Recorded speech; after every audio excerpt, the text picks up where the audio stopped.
All right, folks, welcome back. We're going to get to our interview, which is going to involve a play reading and a dazzling conversation from one of these overachiever types I like to bring on the show, and yodeling at some point. But before we get going, I've asked Jessica, who used to, just until very recently, worked with this sponsor, and I promised that sponsor that I was for you to read her ad copy. So take it away, Jessica. Can I read this in meows? She's your friend. You can read it any way you like. Well, I mean, we're in the cat lady club together, so I could read it. No, I'm serious. She's a cat lady too? Oh, she only has one now. Okay, and by the way, I suck at reading out loud. I'm from Oklahoma, so I'm going to explain a little bit.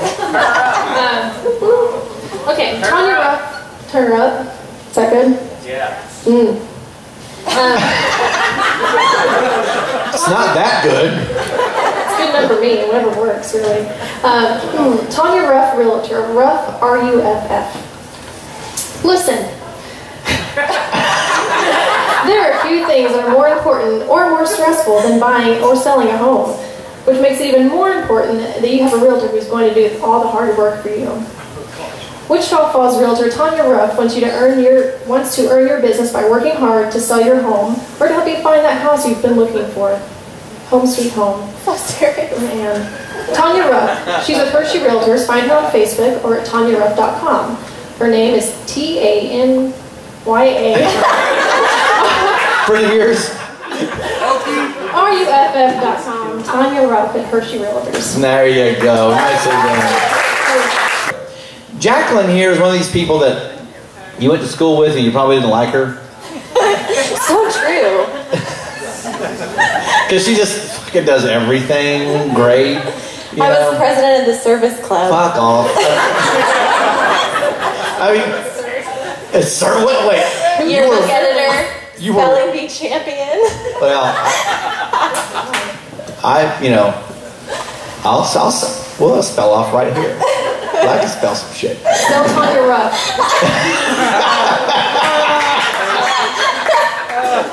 She likes it, Tanya Ruff. Wait, sir, you were what president? Service club. What is? How gay is that? What is that? It's a high school escort service. You were an overachiever. So the service club did what? Just like help service things across the street? Community projects. And where was this in high school? Where? This is in Evansville, Indiana. She's from Indiana, right? You grew up there? Yes. And is your family still there? Yes. And you have a kind of a large family? Yeah, I'm the oldest of 6. Well, half the oldest. I have a twin sister, but I'm 5 minutes older than her, so I'm technically the oldest. And that's where this fucking overachiever, dominant personality is born. I was baby A, okay? Yes, you were lording it over your sister those 5 minutes. Yeah. From the moment you learned it was true. Mm-hmm. And you never let No. Why would I? What if your parents lied to you? What if Susan was first? Then shit would go down. Well, what brought you to Wichita Falls? My job. I graduated college from back in Boston. Wait, let's see now. She's like this. You might as well be talking like Scott Foster at this point. There it is. Well, actually, she went to Wellesley. And she's trying to like pass that off on us. Well, Wellesley's like straight up Ivy League girls' school, right? We're hardcore. It's technically not an Ivy League because we're not in the group of national universities. We're in liberal arts colleges. My God, if you've never gone to college, if you're not from Earth, you hear Wellesley College, honestly, you know that's some upper crust shit going down. It's Hillary Clinton. That's Hillary. Woo, H-Dog. Going away. So you graduated Wellesley. I graduated from Wellesley. And ended up here because what is it, like work release program? What did you do wrong? Something wrong in the service. It was like I interviewed with this guy at a major city with Citibank, and he's interviewing me. He's interviewing me in his current office here in Wichita Falls, and he's clearly not from Texas. He's not even, he's from New York or. He lives in Boston. Yankee land. Yeah, and he's talking about how his last position with Citibank, his office overlooked like Times Square or some shit like that. And I was like, what did you do wrong? Because you are now in this outpost in Wichita Falls. He goes, oh, I got Abilene too. Well. I bet those folks back east are so jealous. You get to drive 3 hours between meetings. Okay, so you ended up here for a job? Yeah, my friend Erin Rangel, her mother is here. Hello, Carrie Mathis. Shout out. Woo! Sit by Vicky. She graduated and moved back here to do a job and was promoted. So, you know, she told me my senior year, you should apply for this job. And I did, and called me one day and said, hey, do you want to move to Texas? And I said, sure, I'm jobless. So I did. That's what brings you to Texas. The lack of options. Desperation. So you're not really, your job is not really your thing though right now, right? You are going to graduate school back in Illinois. In Illinois, I'm going to graduate school in the fall for playwriting. So she writes plays. Well, first of all, let's back up. We want to make sure we don't forget that she was in the service club and she's one of those kids you hated. You applied for numerous Masters in Fine Arts programs. Mm-hmm. And this is all very highbrow, hoity-toity, competitive stuff. And you essentially got accepted by everybody you applied to, and they threw you piles of money to beg you to come to their school. Is that an accurate paraphrasing of what happened? That's pretty close. You can go with that? I would say let's go with that, yeah. Yeah, who here had that experience? At MSU? Anybody, Vernon College? Throwing stacks of money at you to come? Tulsa Community College? Yeah.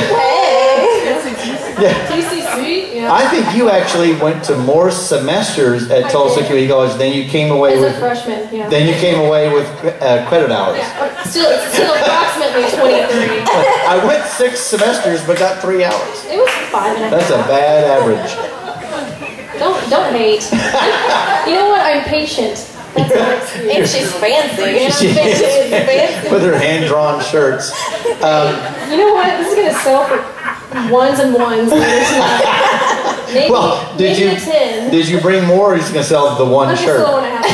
I'll tell you what, if you're selling just the one shirt, I bet you could make some money. Actually, I may do that. Dollar bills, anybody? Dollar bills, y'all. Maybe not the business plan you had in mind when you drove over here. Gotta get my cat somewhere. Your undergraduate degrees in what? English and theater. I double majored. Oh, good God. Jesus. So what's the career path for that undergraduate degree and then a master's in fine arts in playwriting?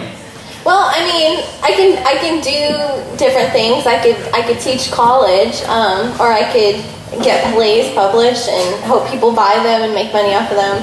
My parents originally wanted me to be like a news broadcaster. They wanted me to like sit in front of the news cameras and read the news. So did your parents play an active role in helping you choose your... They wanted me to be like a lawyer or something legit. And it happens in the best of families. I guess as I got older, they slowly realized that was never going to happen. When you're writing a play, it seems to me, and I've never written a play, that it's mostly about action and dialogue, right? Yeah, plays all dialogue, yeah. Because, the writing I do... What I miss?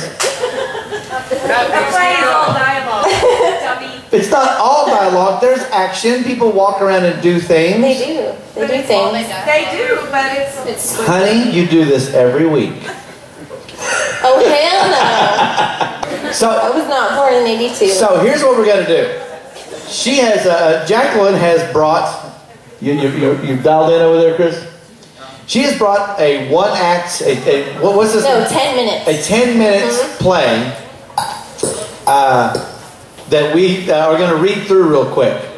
And I don't know if this is going to be entertaining, and I don't even really care. I just know that...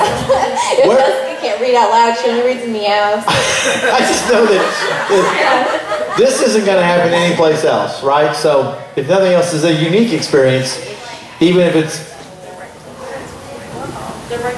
Can I get you a microphone? Not everyone can hear you, kids. She's like, I'm like on number 2 with cheese. So no pickles. Look at they're like pickles. I'm not a T-Rex. If you don't move, I can still see you. They were all like Tyrannosaurus Rex. You must be very, very quiet. Okay, so we're going to read through this play. Chris is going to handle the narration, and you're going to set this thing up. Okay. So set it up. All right. Like why you wrote it, what it's for, and whatever you want to say about it. I wrote this play. It's a 10-minute play. It's actually a little less than 10 minutes. It's a comedy. It's called Night Out. Basically, it's about a husband who takes his wife out to a fancy date night because everything I do is fancy. And so fancy.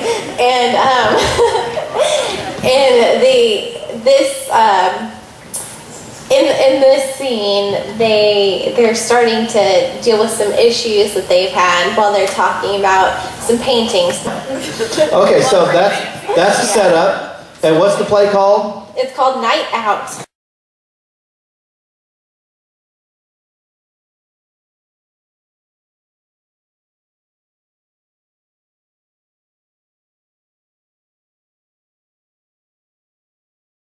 Blackout. And scene.